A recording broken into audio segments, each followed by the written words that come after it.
Magandang umaga po sa ating lahat. Welcome po sa ating Sunday service. At para po sa ating opening prayer, tinatawagan ko po ang ating brother boy.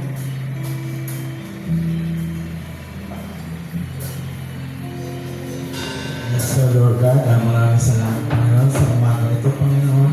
Patuloy ko po tinataas sa inyo ang puso't isipan sa umaga ito po. Patuloy namin mapurihan, masangka at mawalhati sa inyo pong lingkod na gagamitin sa umaga ito. Ito pong siyang patuloy na lumukog sa kanyang pagkatao. At ito pong mabuting salita na ang mga tao sa kanyang mga labi. At ito pong patuloy na ngayon mo sa bawat isa sa amin na makikinig ng iyong mabuting salita sa umaga ito. At itinatas po namin sa mga oras na ito, mga makapatira namin may mga karamdaman sa buhay po ni Brother Janet ni Nanay Bell. Patuloy po silang i-comfort sa lahat, Panginoon, ng aming Pastor Manny Castro na sa ngayong mga oras na ito ay nagnatinamhati sa pagkawa po ng kanyang Father. Maraming salamat, Lord God. Ingatan mo po kami hanggang sa pagtatapos itong mga nagawa sa umaga nito sa pangalan ni Jesus. Amen. Maraming salamat po. Tayo po ay magpuri sa ating Panginoon ngayong umaga. Ulitin po natin ang maghari.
Patuloy na rin niyo po ang aming mga spirit, Lord. Patuloy na ikaw mapapurihan, Lord.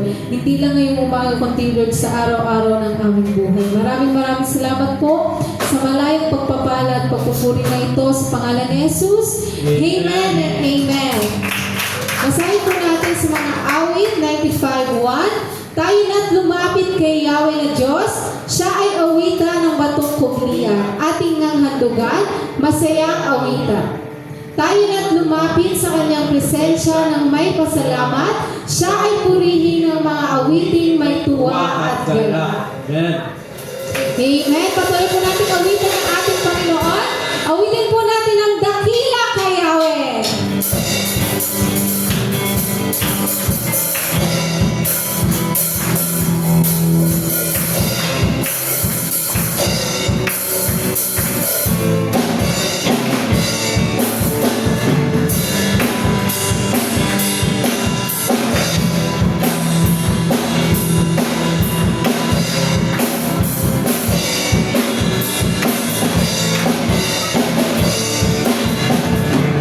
Sa purihin ng may tuwa, sa purihin lahat ng ilan, sa mabuti yung ating Lord.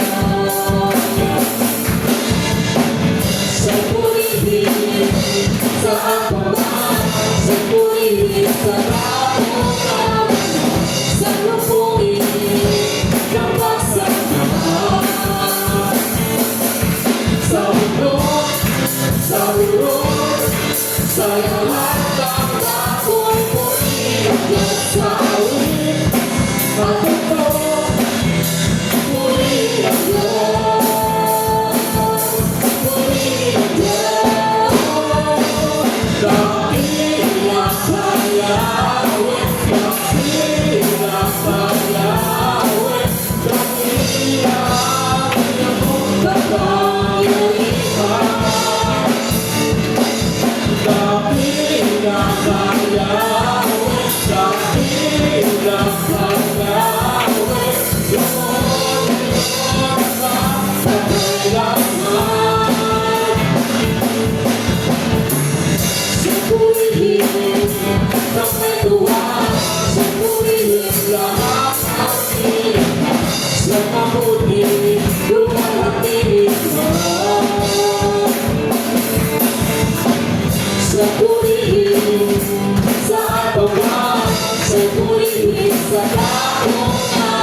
sitwasyon, ika'y pupurihin. Ikaw at ikaw kami. Wala kang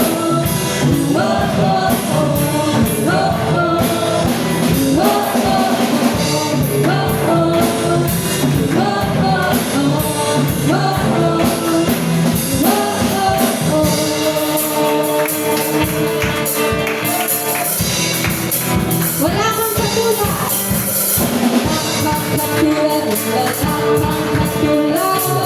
Nakakatulad, nakakatulad, Wala kang katulad. Wala kang katulad. nakakatulad, wala katulad, Wala kang katulad. Wala kang katulad. wala katulad, wala katulad, Wala kang katulad. Wala kang katulad. wala katulad, wala katulad, Wala kang katulad. Wala kang katulad. wala katulad, Wala kang katulad. Wala kang katulad. maging panahon, ano bang pagkakataon, ano bang maging sitwasyon, ika'y pupurihin.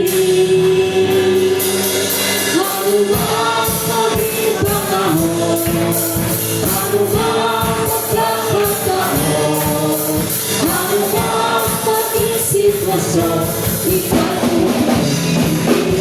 Ikaw at ikaw kami. Oh, oh. Oh, oh, oh. Oh, oh. Oh,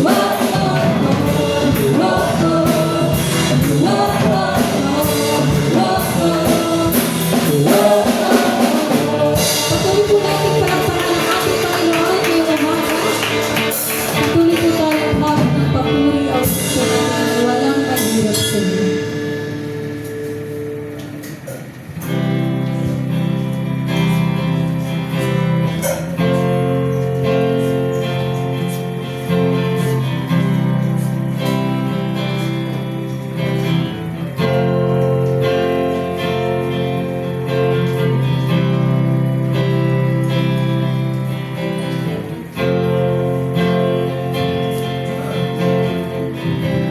Yes, so patuloy po kami umaawit ng mga papuri kasi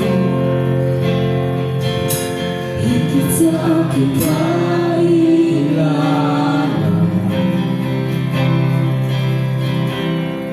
higit sa aking karanasan,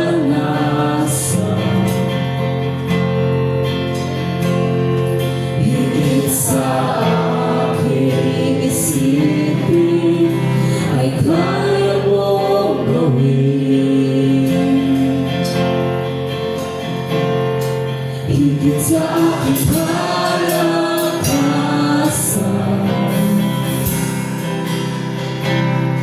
higit sa na hindi na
kaya mong gawin. Sa aking kalakasan,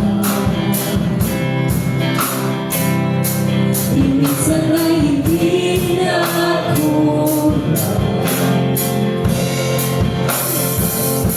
Higit sa aking isipin ay kaya mong gawin.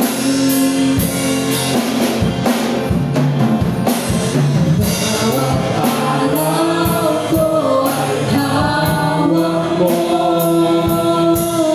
di mangangamba sa piling mo. Walang mahirap sa'yo, walang mahirap sa'yo. Ikaw ang Panginoon na makapangyarihan. Walang mahirap sa'yo, walang mahirap sa'yo, walang mahirap sa'yo. Ikaw ang Panginoon na makapangyarihan. Walang mahirap sa'yo, walang imposible sa'yo, walang imposible sa'yo. Ikaw ang Panginoon na makapangyarihan. Walang imposible sa'yo, walang mahirap sa'yo, walang mahirap sa'yo. Ikaw ang Panginoon na makapangyarihan. Walang mahirap, walang mahirap, walang mahirap sa'yo. Yes, Lord, patuloy na, Lord. Totoong walang mahirap sa iyo, Lord, sa anumang pagsubok, trahedya, nakakaharapin ng bawat isa, Lord, sa kasakitan man o sa kabiguan, Panginoon. Patuloy na, Lord, ang lahat ng ito, Lord, ay lulutusin at merong pagpapala at pagkabot ng iyong kamay, Lord, na pagtulong na hiling at Lord, muling pagbangon sa anumang pagsubok o problema na ito. Patuloy, Lord, na bigyan niyo ng kalakasan. Lord, ito po yung puso ng bawat isa ngayong umaga at sa araw-araw ng aming buhay. Maraming salamat po, Ama, sa pangalan ni Jesus. Amen.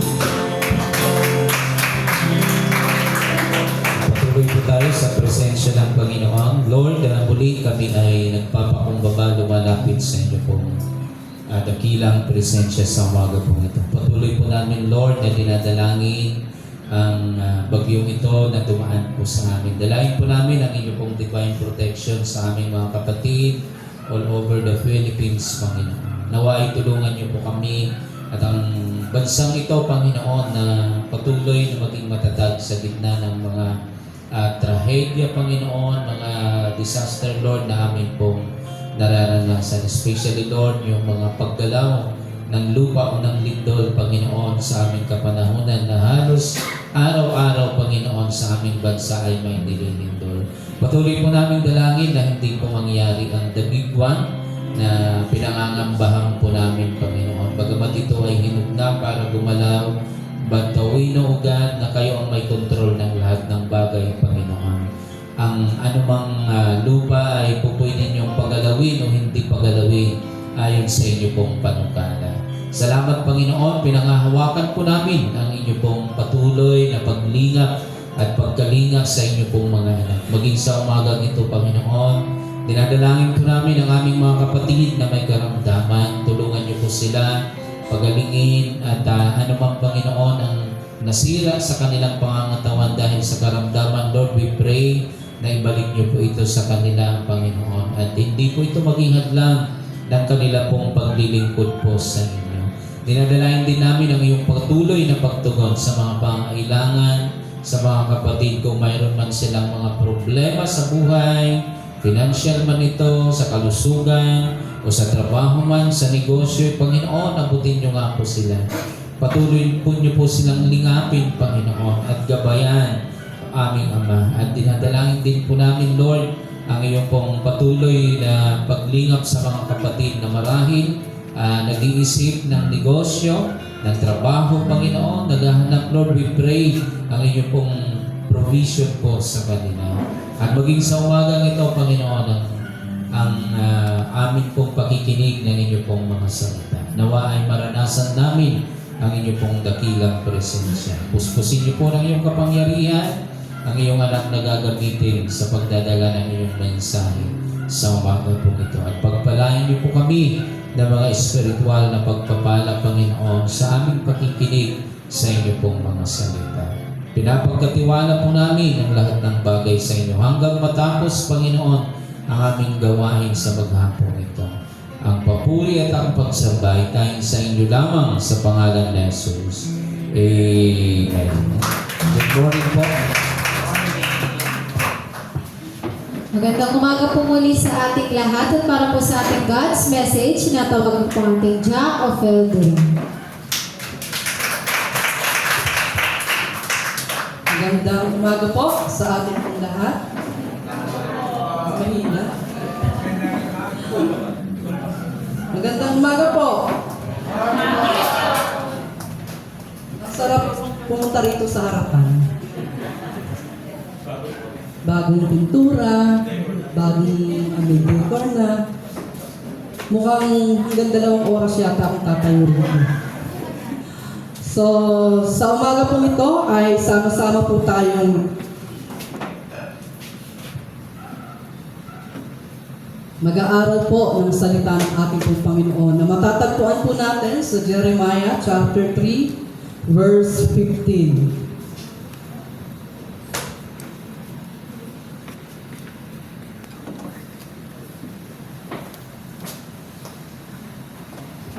Sabi po niya, sige po tayo po tumayo muna ng sandali.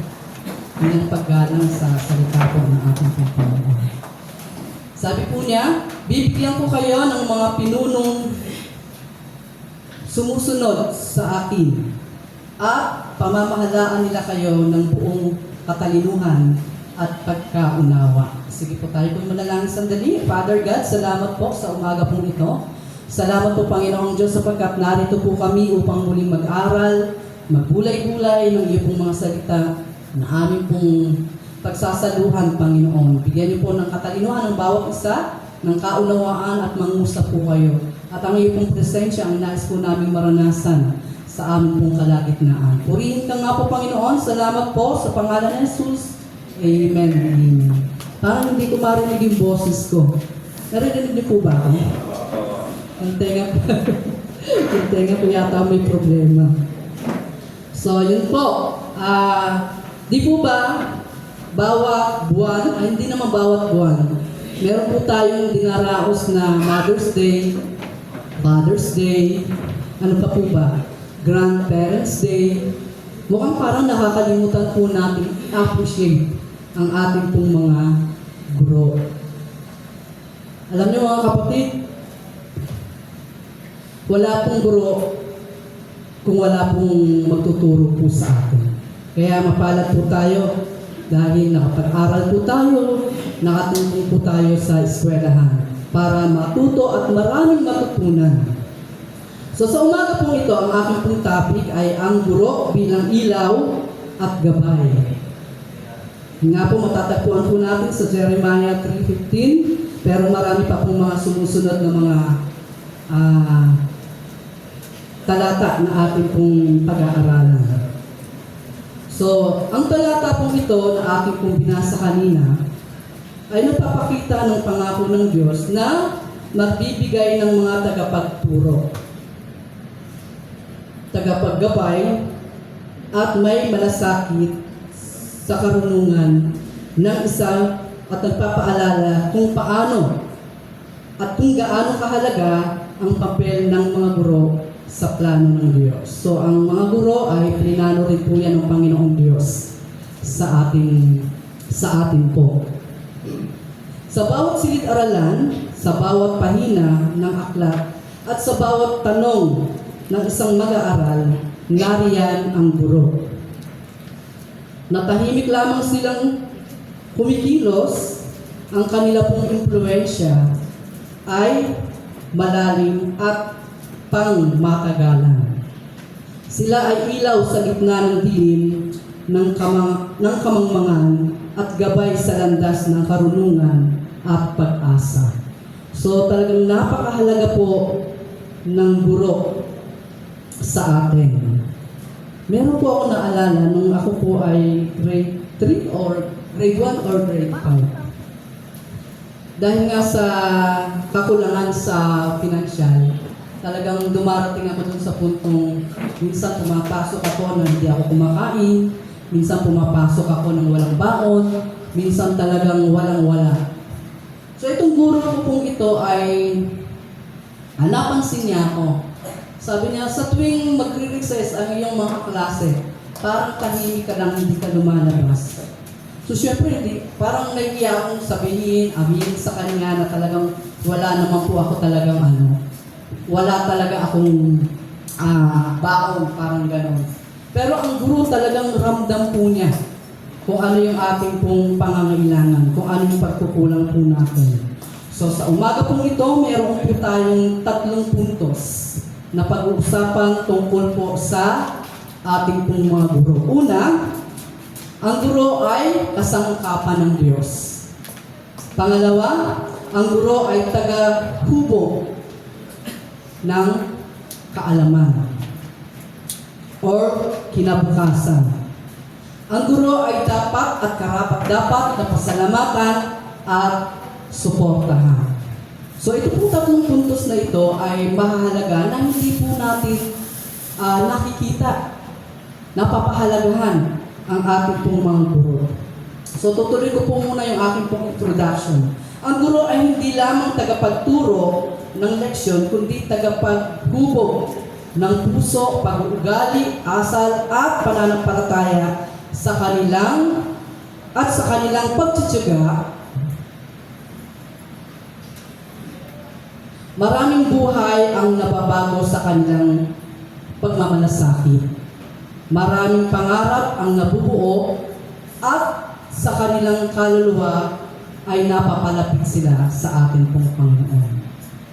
Ngayong araw pong ito, ating pong i-appreciate, ating pong pararangalan ang ating pong mga guro. Sino po sa atin ang mga guro talaga, yung nagtuturo po talaga sa eskwela? Taas nga po ang kamay. Ay, si Nanay Leonie, si Ate Esteta. So, alam ko, ramdam nila kung gaano kahirap, kung gaano po sila matyaga na nagtuturo. Sabi nga, di po ba, sila po yung pangalawang magulang. Napakapala ng mga nanay, pinagkakatiwala na lang sa mga guro yung kanila pong mga anak. Tapos pagka meron nangyari hindi maganda, sisisihin pa yung teacher. Di po ba masakit po yun? Ang dami-dami pong aalagaan mo doon sa loob ng room. Naalala ko po, nung ako po ay unang pasok, ako po pala ay isa rin pong guro. Kaya lang, 10 taon ko lang kong ginamit dahil dumating na po si Pastor. Siya yung naging dahilan. Hindi pwede po. So, talagang unang taon ko talagang napakahirap. Sabi ko parang hindi ko yata matatapos. Parang nagkamali yata ako ng kurso ng aking pong kinuha. So, ang katotohanan po niya, ayaw ko talagang maging teacher. Kasi sabi ng mother ko, dahil yung aking pong mother ay isang guro, sabi niya, anak, ikaw na ang magpatuloy ng aking kursong natapos. So nung unang saba ko, grabe, parang pag umiyak yung bata, parang gusto ko umiyak na rin. Pag pupunta sa CR, kailangan mo pa ng hugasan, pakainin. Paano ta? Minsan naisip ko, teka muna, hindi yata guro ang ating rito, kundi tagapag-alaga ng para bang iniwan na lang, basta parang sinasabi, o dyan muna yung aking anak, pakialagaan, parang ganun ang naging ko po. Pero hindi po. Napakalaki po ng bahagi ng guro sa mga bata. Ating kilalanin ang kanilang mahalagang papel, hindi lamang sa lipunan, kundi sa plano ng Diyos. Sila ay kasangkapan ng Panginoon, inawag upang magsilbing ilaw sa madilim na daan at taglay sa mga pusong naghahanap ng direksyon.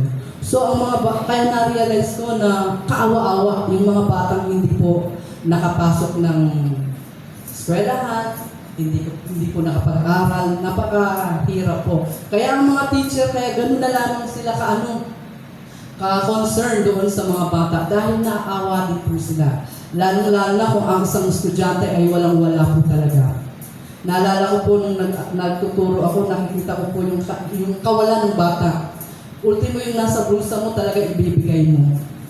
Maawa ka kasi dahil walang baon, wala talaga. Minsan papasok talagang hindi pa kumakain yung bata.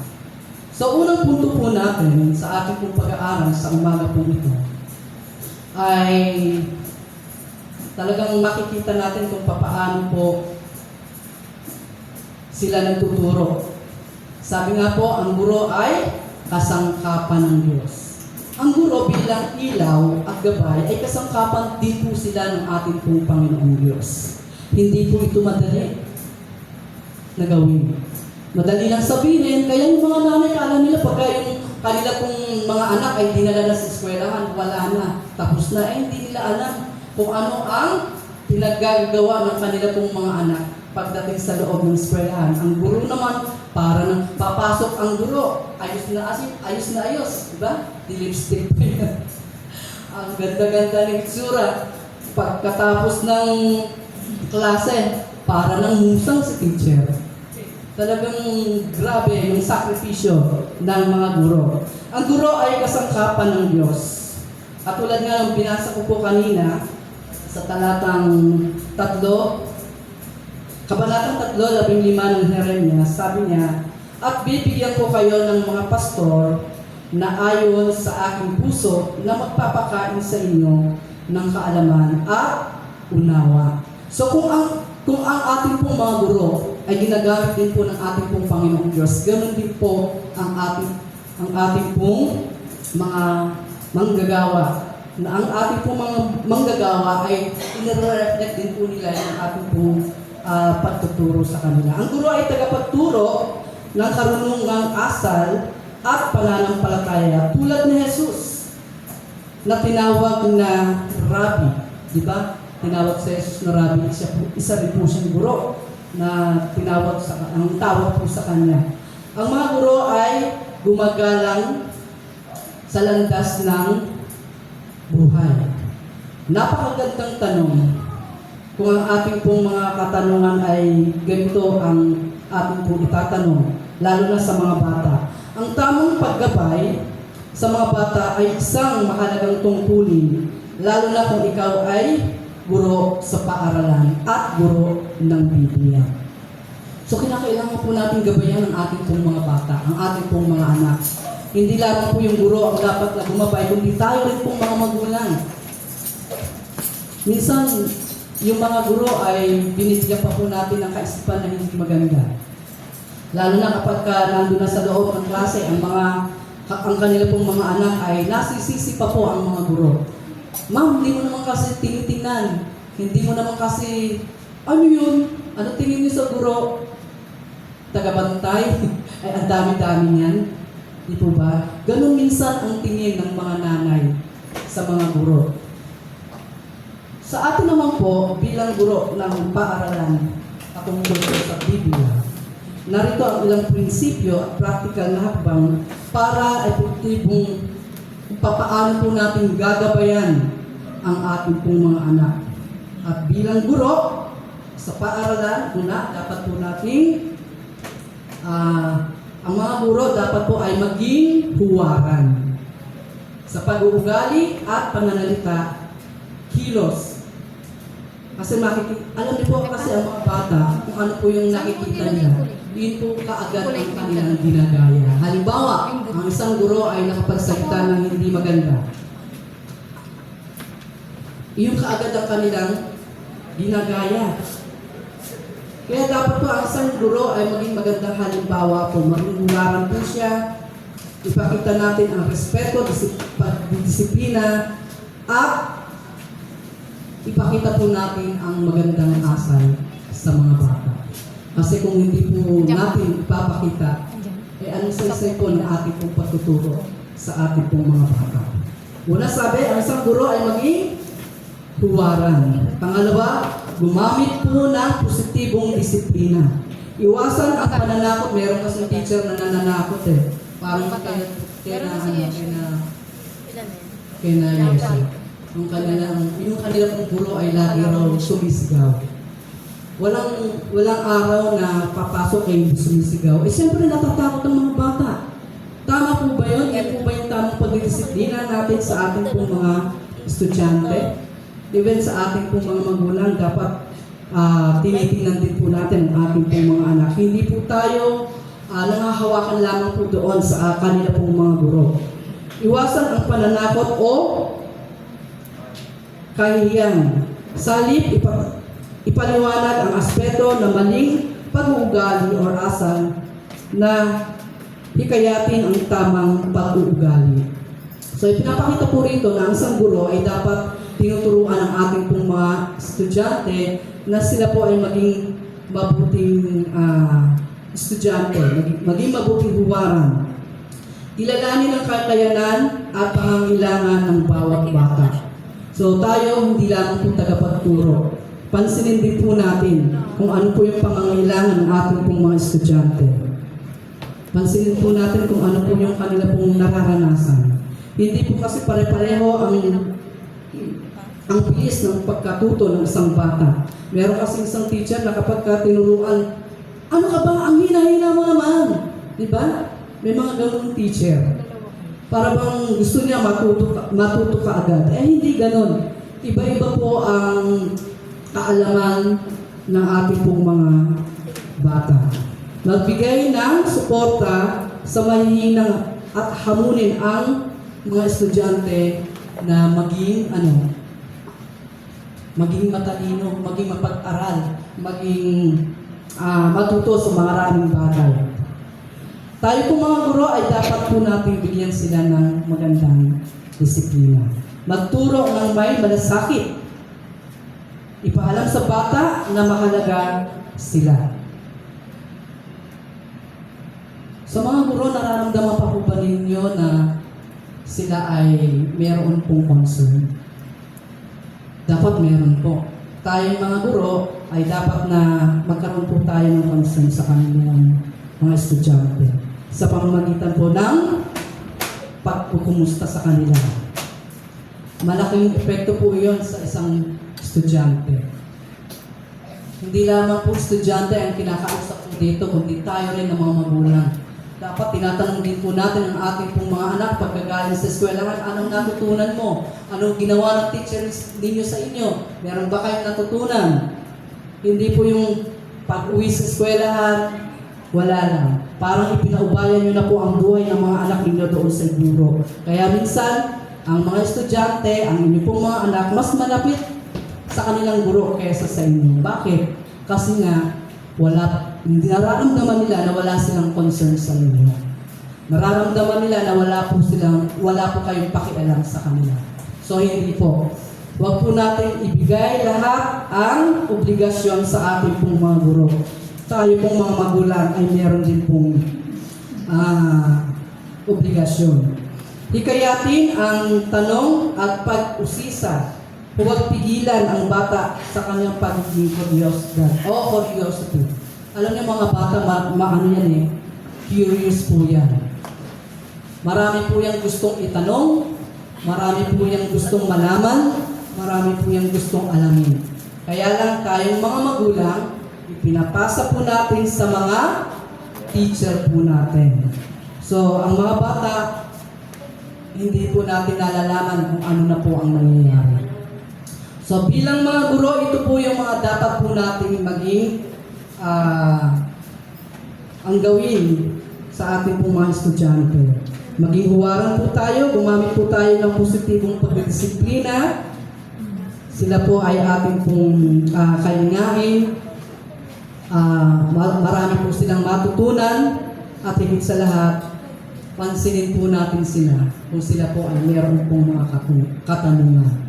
Ito naman po ay yung guro sa Biblia. Hindi lamang sa secular, kundi sa ating pong mga guro dito sa ating pong church. Sino-sino po ba ang mga guro po dito sa ating pong iglesia? Ang ating pong mga Sunday school teacher. Ang ating pong mga cell leader. Yung mga nagme-mentor po sa atin. Sino pa? Ha? Mga workers. Tama po. Ang inyo pong mga manggagawa. So, sabi po dito, ituro ang salita ng Diyos ng may katapatan. Huwag dagdagan o bawasan ang mensahe. Nako, napakahirap po pala nito. Kasi pag binawasan po namin, ano mangyayari? Lagot kami sa Panginoon. Pag dinagdagan naman namin, mananagot pa rin po kami sa Panginoon. Kaya gamitin ang Biblia bilang pangunahing batayan. So kung tayo po ay mga teacher ng Sunday School, mentoring po tayo, yung mga may kinalaman sa pagtuturo dito po sa iglesia, ang ating pong basihan ay ang pinanghahawakan po natin ay ang salita ng Diyos. Walang iba kundi ang Biblia. So, iugnay ang aral sa buhay ng bata. Gamitin ang mga halimbawa na nauunawaan nila. Halimbawa, pagsunod sa magulang, pagiging tapat o pagtulong sa kapwa. Itinuturo po ba ninyo sa mga anak po natin o sa inyo pong mga tinuturuan sa Sunday School o kung ano pa man ang inyo pong hinahawakan ang pagsunod sa magulang?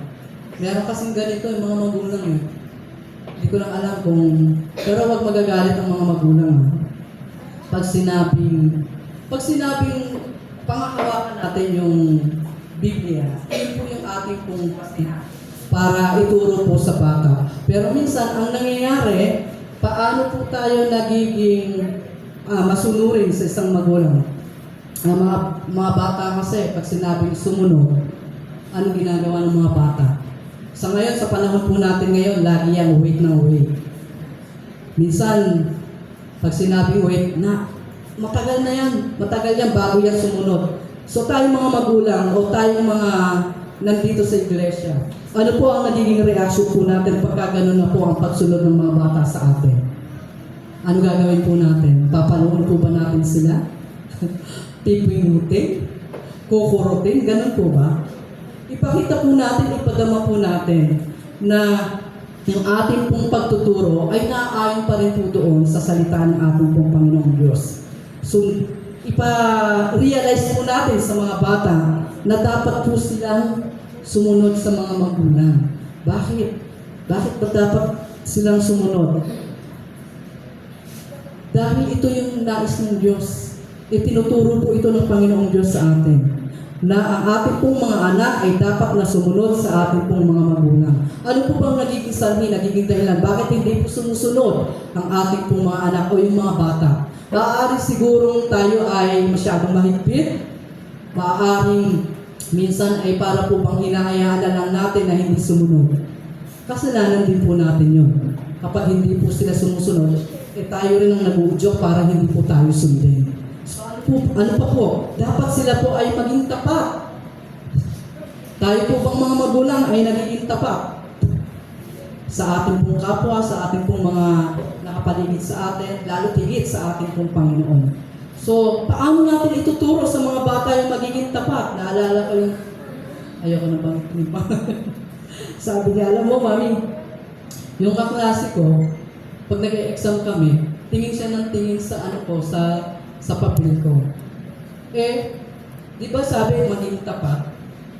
Ano ginawa mo? Pinakopya ko siya.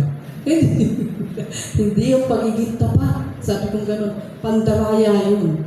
Dinadaya mo yung sarili mo para lang yung kaklase mo ay mamaya mas mataas pa siya sa'yo. Sabi ko sa kanya, hindi anak, pagiging tapat yun. Tinuturuan mo lang siya hindi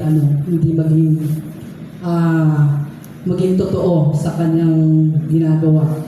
So, kinakailangan turuan po natin. Alam na po natin, tayong mga magulang, kung paano po tayo susundin, kung paano magiging masunurin ang ating pong mga anak, at kung paano rin pong magiging tapat. At higit sa lahat, yung pagtulong sa kapwa. Itong estudyante ko, pagka sinasabi niya, tumulong sa kapwa, lahat naman ibinibigay. Pag uwi, wala na. Wala na siya. Marami yung ganito, gano'n. Ay, sobrang tapat mo. Ay, sobrang mo naman. Sobrang ka namang yung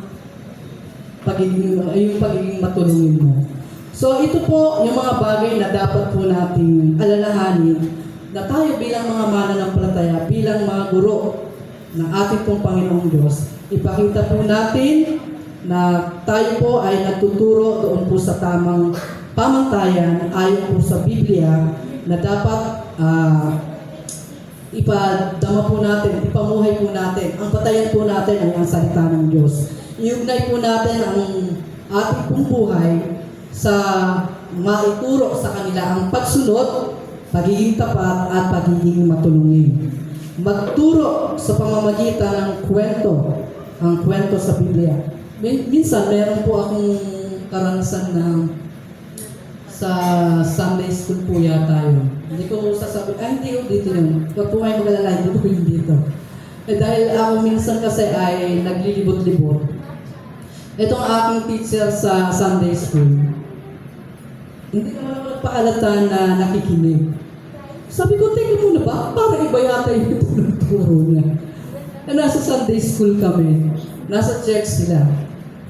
Nasa church po kami. Ang tinuturo po ba naman yung books na parang hindi naman based doon sa topic ng niya. So, sinita ko po siya after na ng tapos na naman.